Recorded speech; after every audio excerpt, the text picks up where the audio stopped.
ሰላም ጤና ይስጥልን። ይህ የዕለቱ ድምፅ ነው። የኢራን እስላማዊ አብዮታዊ ዘብ በመካከለኛው ምስራቅ የሚገኙ የአሜሪካ ወታደራዊ ይዞታዎችንና የጦር ሰፈር መሰረተ ልማቶችን ኢላማ ያደረጉ ተከታታይና የተቀናጁ ጥቃቶችን አጠናክሮ መቀጠሉን በተመለከተ የወጡ ዘገባዎች የአካባቢውን የፖለቲካና የአስቸኳይ ደህንነት ሁኔታ በከፍተኛ ደረጃ እንዳሻቅብ አድርጎታል።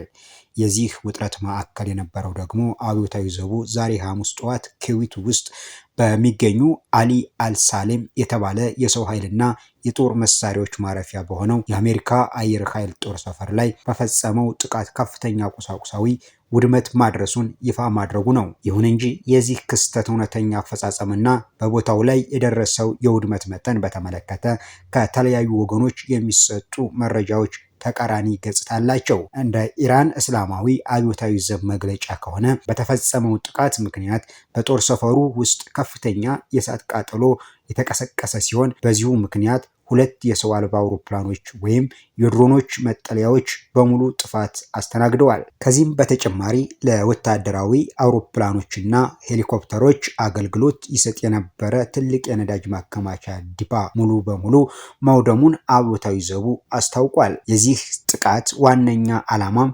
የአሜሪካ ጦር ኃይሎች በቀጠናው ውስጥ ያላቸውን ስትራቴጂካዊ ተጽዕኖ እና ወታደራዊ አቅም ለማዳከም የተወጠነ መሆኑ ተጠቁሟል። ይሁን እንጂ ይህ ጥቃት መፈጸሙ ከተነገረበት ሰዓት ጀምሮ እስካሁን ድረስ ክስተቱንና አብዮታዊ ዘቡ አደረስኩት የሚለውን የጉዳት መጠን በተመለከተ ከኩዌት መንግስትም ሆነ ከአሜሪካ ወታደራዊ ባለስልጣናት የተሰጠ ምንም አይነት ይፋዊ ማረጋገጫ የለም። በተመሳሳይ መልኩ ከአካባቢው ገለልተኛ የሆኑ የዜና ምንጮች ወይም ዓለም አቀፍ የክትትል ተቋማት የተባለውን ውድመት የሚያረጋግጥም ሆነ የሚያስተባብል መረጃ አላወጡም።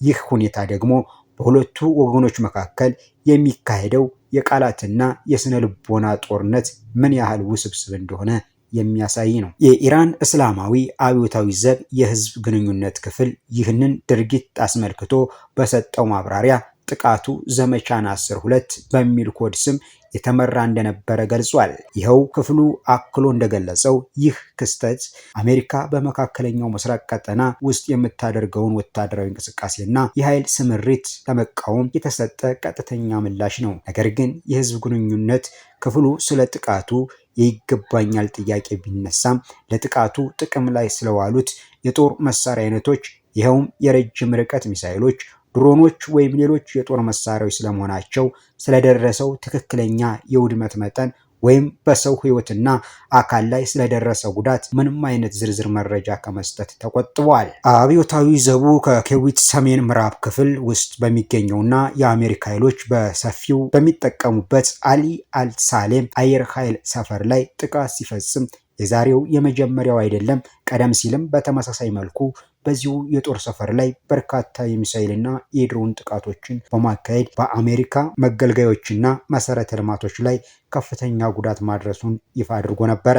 ይህም የሚያሳየው አሊ አልሳሌም አየር ኃይል ሰፈር በኢራን ወታደራዊ እቅድ ውስጥ ቁልፍ ከሆኑ ስትራቴጂካዊ ጥቃት ኢላማዎች አንዱ ሆኖ መቀጠሉን ነው። በአጠቃላይ ሲታይ ኢራን በአሜሪካ በኩል ለሚሰነዘሩባት የተለያዩ ፖለቲካዊ፣ ኢኮኖሚያዊና ወታደራዊ ጫናዎች እንዲሁም ሊሰነዘሩባት ለሚችሉ ጥቃቶች ምላሽ ለመስጠት በመካከለኛው ምስራቅ አገራት ውስጥ በሚገኙ የአሜሪካ ጦር ሰራዊት ሰፈሮች ላይ ተደጋጋሚና የተቀናጁ የድሮንና የሚሳኤል ጥቃቶችን በመፈጸም ላይ ትገኛለች።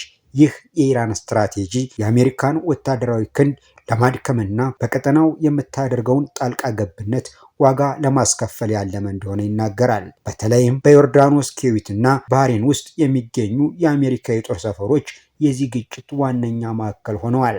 በእነዚህ አገራት ውስጥ ባሉት የጦር ሰፈሮች ላይ ከባድ ጉዳት ያደረሱ ጥቃቶች እንደተፈጸሙባቸው በስፋት ተዘግቧል። እነዚህ ተከታታይ ጥቃቶች በመካከለኛው ምስራቅ ያለውን የደህንነት ስጋት የበለጠ ያባባሱት ሲሆን በቀጠናው የሚገኙ አገራትን በሁለቱ ኃይሎች መካከል በሚደረገው የኃይል ፍጥጫ ምክንያት ለከፍተኛ ስጋትና አለመረጋጋት እንዲጋለጡ አድርጓቸዋል። የዚህ አይነቱ ወታደራዊ ፍጥጫና የጥቃት ዜና በክልሉ አጠቃላይ ሰላምና ደህንነት ላይ የሚያሳድረው ተጽዕኖ እጅግ የጎላ በመሆኑ የዓለም አቀፍ ማህበረሰብ ትኩረት ይበልጥ ወደ መካከለኛው ምስራቅ እንዲያቀና አድርጎታል። በአሊ አልሳሌም የአየር ኃይል ጦር ሰፈር ላይ ተፈጸመ የተባለው ጥቃት በቀጠናው የሚገኙ የአሜሪካን ወታደራዊ መሰረተ ልማቶች ደህንነት እንደገና ጥያቄ ውስጥ የከተተ ሲሆን በቀጣይም በሁለቱ ኃይሎች መካከል ሊኖር የሚችለውን ቀጥተኛና ተዘዋዋሪ ወታደራዊ ግጭት ይበልጥ ሊያባብሰው እንደሚችል ስጋቶች አሉ። በተለይም